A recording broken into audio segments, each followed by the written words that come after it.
ಇವತ್ತಿನ ಸುಭಾಷಿತ ಈ ಪ್ರಕಾರವಾಗಿದೆ. ಕರ್ತ ಕಾರಯಿತ ಚೈವ ಪ್ರೇರಕಶ್ಚಾನುಮೋದಕಃ ಸುಕೃತೆ ದುಷ್ಕೃತೆ ವಾಪಿ ಚತ್ವಾರ ಸಮಭಾಗಿನಃ. ಈ ಸುಭಾಷಿತ 4 ಜನರ ಬಗ್ಗೆ ಪ್ರಸ್ತಾಪವನ್ನು ಮಾಡ್ತಾ ಇದೆ. ಯಾವುದೇ ಒಂದು ಕೆಲಸವಾಗಲಿ, ಒಳ್ಳೆಯ ಕೆಲಸವಾಗಲಿ ಕೆಟ್ಟ ಕೆಲಸವಾಗಲಿ, ಅದರಲ್ಲಿ 4 ಜನಕ್ಕೆ ಸಮಪಾಲಿರುತ್ತೆ ಅಂತ ಇಲ್ಲಿ ತಿಳಿಸ್ಕೊಡ್ತಾ ಇದ್ದಾರೆ ನಮಗೆ. ಯಾರು 4 ಜನ ಅಂತಂದರೆ, ಕರ್ತ ಮೊದಲನೇದಾಗಿ ಕೆಲಸ ಮಾಡತಕ್ಕಂಥವನು, ಎರಡನೆಯದು ಕಾರಯಿತ ಆ ಕೆಲಸವನ್ನು ಅವನ ಕೈಯಲ್ಲಿ ಯಾರು ಮಾಡಿಸ್ತಾರೋ ಅವನು, ಮೂರನೆಯದು ಪ್ರೇರಕ ಅಂದರೆ ಅವ್ರಿಗೊಂದು ಇನ್ಸ್ಪಿರೇಷನ್ ಕೊಡ್ತಕ್ಕಂಥವ್ರು, ಪ್ರೇರೇಪಣೆ ಕೊಡ್ತಕ್ಕಂಥವ್ರು, ಈ ಕೆಲಸ ಮಾಡು ಅನ್ನತಕ್ಕಂಥದ್ದು. ಅನುಮೋದಕ ಯಾರು ಅವ್ರಿಗೆ ಬೆಂಬಲವನ್ನು ಕೊಡ್ತಾರೆ, ಸಹಾಯವನ್ನು ಕೊಡ್ತಾರೆ. ಈ 4 ಜನಕ್ಕೆ ಇಲ್ಲಿ ಶಾಸ್ತ್ರ ತುಂಬ ಸೂಕ್ಷ್ಮವಾದ ವಿಚಾರವನ್ನು ಹೇಳ್ತಾ ಇದ್ದಾರೆ ನೋಡಿ.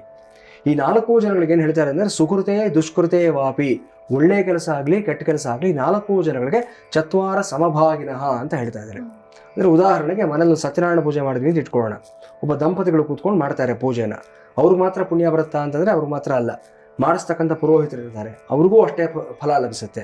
ಜೊತೆಗೆ ಇವರು ಒಂದಷ್ಟು ಜನ ಇಂಟ್ರೆಸ್ಟನ್ನು ಕರೆದಿರ್ತಾರೆ, ಸ್ನೇಹಿತರನ್ನ ಕರೆದಿರ್ತಾರೆ, ಅವರೆಲ್ಲರೂ ಬರ್ತಾರೆ, ಹಣ್ಣು ಕಾಯಿ ತೊಗೊಂಡು ಬರ್ತಾರೆ, ಸಂಕಲ್ಪ ಮಾಡಿಸ್ತಾರೆ, ಇನ್ಯಾರೋ ಬರ್ತಾರೆ, ಸ್ವಲ್ಪ ಏನೋ ಸಹಾಯ ಮಾಡ್ತಾರೆ, ಒಂದು ದೇವ್ರಿಗೆ ಹೂ ಕಟ್ಟೋದಕ್ಕೋ, ಅಲಂಕಾರ ಮಾಡೋದಕ್ಕೋ, ಪ್ರಸಾದ ಮಾಡೋದಕ್ಕೋ, ಯಾವುದಕ್ಕೋ ಒಂದು ಸಹಾಯವನ್ನು ಮಾಡ್ತಾರೆ. ಇವರೆಲ್ಲರೂ ಅನುಮೋದಕರು, ಅವ್ರಿಗೂ ಅಷ್ಟೇ ಫಲ ಲಭಿಸುತ್ತೆ.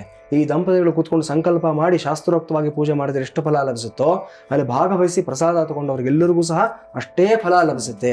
ಜೊತೆಗೆ ಪ್ರೇರಕ, ಇವ್ರು ಯಾರೋ ಪ್ರೇರೇಪಣೆ ಕೊಟ್ಟಿರ್ತಾರೆ ದೊಡ್ಡವರು, ನಿಮ್ಮ ಮನೇಲಿ ಸತ್ಯನಾರಾಯಣ ಪೂಜೆ ಮಾಡಿ ಒಳ್ಳೇದಾಗುತ್ತೆ ಅಂತ ಹೇಳಿರ್ತಾರೆ. ಅಥವಾ ಇವ್ರು ಇನ್ಯಾರ್ದೋ ಮನೆಗೆ ಹೋದಾಗ ನೋಡಿರ್ತಾರೆ, ಅಯ್ಯೋ ಎಷ್ಟು ಚೆನ್ನಾಗಿ ಮಾಡಿದ್ದಾರೆ ಅವರು, ನಾವು ಮಾಡಬೇಕು ಅಂದ್ಕೊಂಡಿರ್ತಾರೆ, ಅವರಿಂದ ಪ್ರೇರೇಪಣೆಯನ್ನು ಪಡ್ಕೊಂಡಿರ್ತಾರೆ.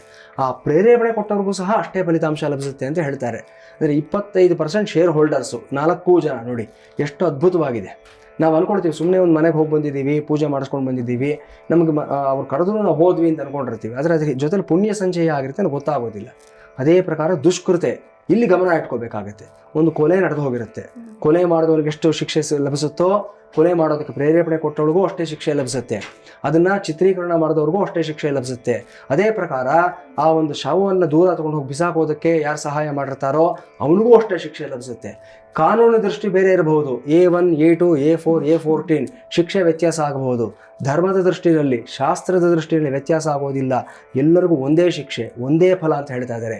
ಹಾಗಾಗಿ ಯಾವ ಕೆಲಸದಲ್ಲಿ ತೊಡಗಿಸ್ಕೋಬೇಕು, ಯಾವ ಕೆಲಸದಲ್ಲಿ ತೊಡಗಿಸ್ಕೋಬಾರ್ದು ಅನ್ನೋದಕ್ಕೆ ಪ್ರಜ್ಞೆಯನ್ನು ನಾವು ಜಾಗೃತಿಯಾಗಿಟ್ಕೋಬೇಕಾಗತ್ತೆ. ನಮಗೆ ಇದರಲ್ಲಿ ತುಂಬ ಸ್ಪಷ್ಟವಾಗಿ ಅರ್ಥ ಆಗುತ್ತೆ. ಕೆಟ್ಟ ಕೆಲಸದಲ್ಲಿ ನಾವು ಪರೋಕ್ಷವಾಗಿ ಇನ್ವಾಲ್ವ್ ಆದರೂ ಸಹ ಅಷ್ಟೇ ಫಲಿತಾಂಶ, ಅಷ್ಟೇ ಒಂದು ಪಾಪ ಫಲ ನಮಗೆ ಲಭಿಸುತ್ತೆ ಅನ್ನತಕ್ಕಂಥದ್ದು. ಇದನ್ನು ಅರ್ಥ ಮಾಡಿಕೊಂಡು ಪುಣ್ಯ ಫಲದಲ್ಲಿ ನಾವು ಸದಾಕಾಲ ತೊಡಗಿಸ್ಕೊಳ್ತಕ್ಕಂಥವ್ರಾಗೋಣ ಅಂತ ಹೇಳ್ತಾ ಮುಂದಿನ ಒಂದು ವಿಭಾಗಕ್ಕೆ ನಾವು ಅನುವಾಗೋಣ.